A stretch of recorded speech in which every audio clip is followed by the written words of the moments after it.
بسم الله الرحمن الرحيم. السلام عليكم الزفلاون، بيانفونو ميليسات سور لا شين ميليسا كاينه. بزاف الاخوات اللي طلبوا مني وصفه لا بيتزا القديمه تاع زمان، بيتزا بولونجي كيما نقولوا لها، بيتزا اللي تباع عند الخباز. هاد البيتزا اللي نحبوها بزاف لما نخرجوا نجوعوا نحبوا ناكلوا هاد البيتزا تتباع هكا بالقطع. بكري كانت تباع 500 ومن بعد ولات بالفراك ومن بعد ولات تطلع هاد البيتزا اللي كما قلت لكم كي نجوعوا نشهاوها بزاف اون بو با ريزيستي ديفون كي نخرجوا ندخلوا عند البولونجي كما نقولوا حنا بالدرجه ونشوفوها ما نقدروش يعني ما نذوقوهاش. اليوم ان شاء الله جبت لكم الوصفه هذه بيان كو درت لكم من قبل بيتزا بالسميد، بيتزا تقليديه تاع السميد. حنلقاو الوصفه في صندوق الوصف نحطها لكم. واليوم جبت لكم الوصفه نفسها تقليديه اللي تجي بالطوماطيش ما تكونش طيبه، تكون مسكرفجه فريشكه وتجيب الفرينه. وما نشوقكمش اكثر من هكا، نروحوا نبداو الوصفه. اروحوا معايا نبداو. بسم الله. كما راكم تشوفوا هنا ما عنديش فيها بزاف مقادير، هذه بيتزا تقليديه من زمان نخدموها. راح نحتاجوا فيها الفرينه، عندي هنا 500 غرام تاع فرينه، وبالك راح نحتاجوا شويه زياده، صا ديبون يعني لا فارين تاعكم كيفاش تكون، اسكو تشرب ولا لا. عندي هنايا مغرفه كبيره تاع خميره الخبز ومغرفه السكر، يعني 1 كويير de levure chimique, enfin levure instantanée, levure de boulanger et 1 cuillère de sucre. عندي هنا نصف فنجان اتاي تاع الزيت ليكيفالون تاع 4 مغارف كبار تاع الزيت، يعني 4 كويير اسوب دويل، يعني زيت عادي ولا زيت زيتون كما حبيتو. وعندي مغرفه تاع قهوه تاع الملح. عندي هنا هاد الكاس اللي حنكيل به، هنا كاس اي كاس عندكم، انا نخدم معكم بهذا الكاس.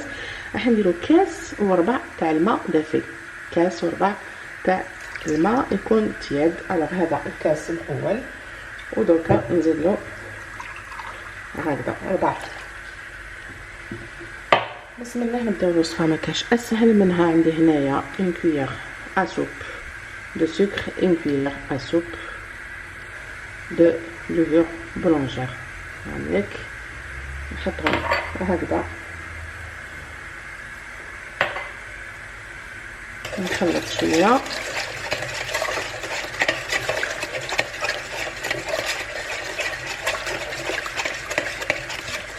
هكذا.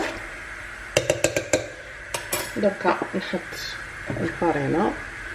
عندي هنا حطيت 500 غرام دو فارين. راح نشوف اذا كان نحتاج ان نزيد لها هنا مع الفرينه. ندير لها مغرفه تاع قهوه تاع الملح، نلمها ومن بعد نزيد لها الزيت. بسم الله.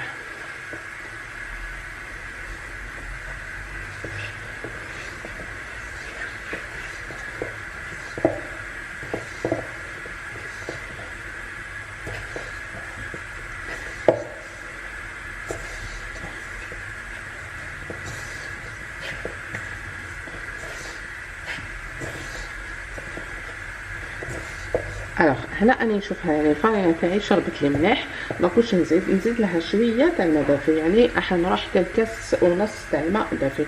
على بها قلت لكم نتوما والفرينه تاعكم.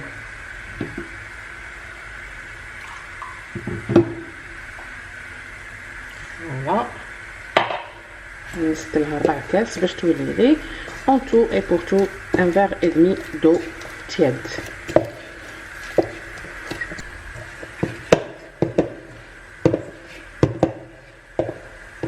الوغ العجينه تاعي هايله، تشوفوها كيفاش تجي تتلاصق، يعني تجي الاستيك. شوف فوالا، غير شويه هكا بك بيدكم هكا، والا بالبيتكا هايلك هذا يكفي. دركا واش راح نديرو، نغطيو العجينه تاعنا نخلوها تريح 15 20 دقيقه تكون خمرت لنا، ونتلاقاو من بعد ان شاء الله. الوغ البنات، لا بيتزا تاعنا ولا لاباط تاعنا تاع بيتزا تاع الزمان، بيتزا تقليديه، بيتزا بيتش كما يقولوا لها زمان، كان يقولها بيتزا بيتش، تحبب بالواد وبالكور. نوجههم تحيه. بون لاباط تاعنا هايلك راهي واجده. دركا انا واش ندير، شويه زيت في يدي ونديكازي لاباط تاعي، نجيب السنيوه اللي تروح للفوغ ونزيد ندهنها تانيك بالزيت ونهبط عليها العجينه ونخليها حوالي 5 دقائق اون بول هكاك. زيد تريح شويه باش من بعد لما نحب نهبطها تهبط لي فاسيلمون، نمشي على كامل السنيوه. شوفوا معايا الصوره راهي تعبر على كل حاجه.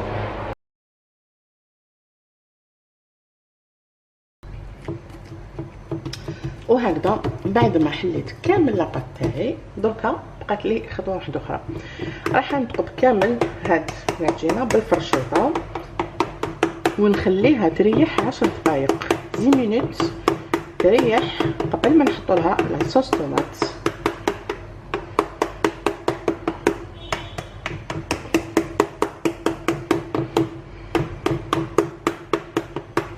الوغ البنات كيما راكم تشوفوا بعد 10 دقائق شوفوا العجينه تاع البيتزا تاعنا ريحت خمرت شويه.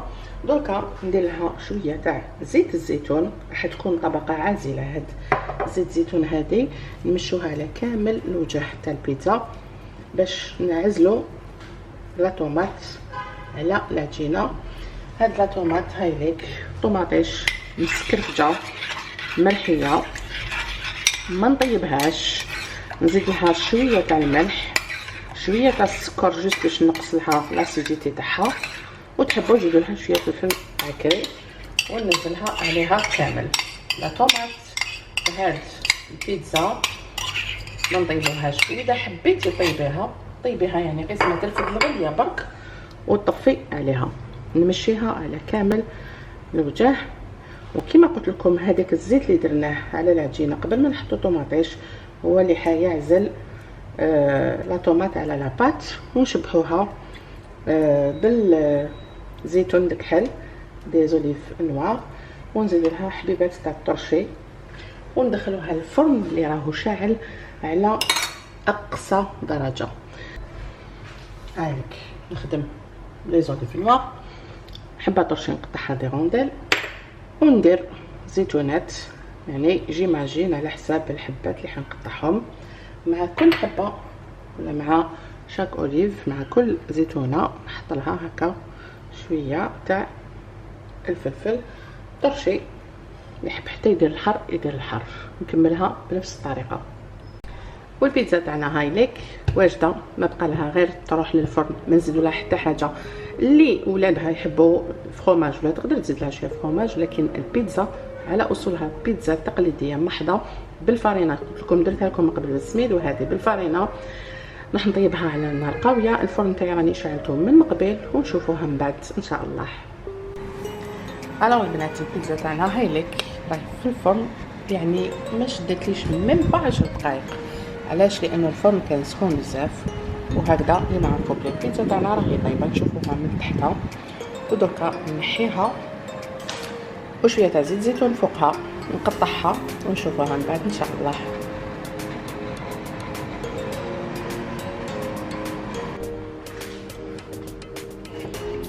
البيتزا تاعي درت لها شويه زيت زيتون من الفوق، جوزته كامل عليها. راح يزيد لي بالنار هي ونقطعها ونشوفوها واجده ان شاء الله. يعني هذه واجده خلاص، نشوفوها من دركا معايا. كما قلت لكم كامل كي نخرجوا نجوعوا نحبوا ناكلوا هاد البيتزا، بيتزا بولونجي ولا بيتزا بولونجي كما نقولوا بالدارجه.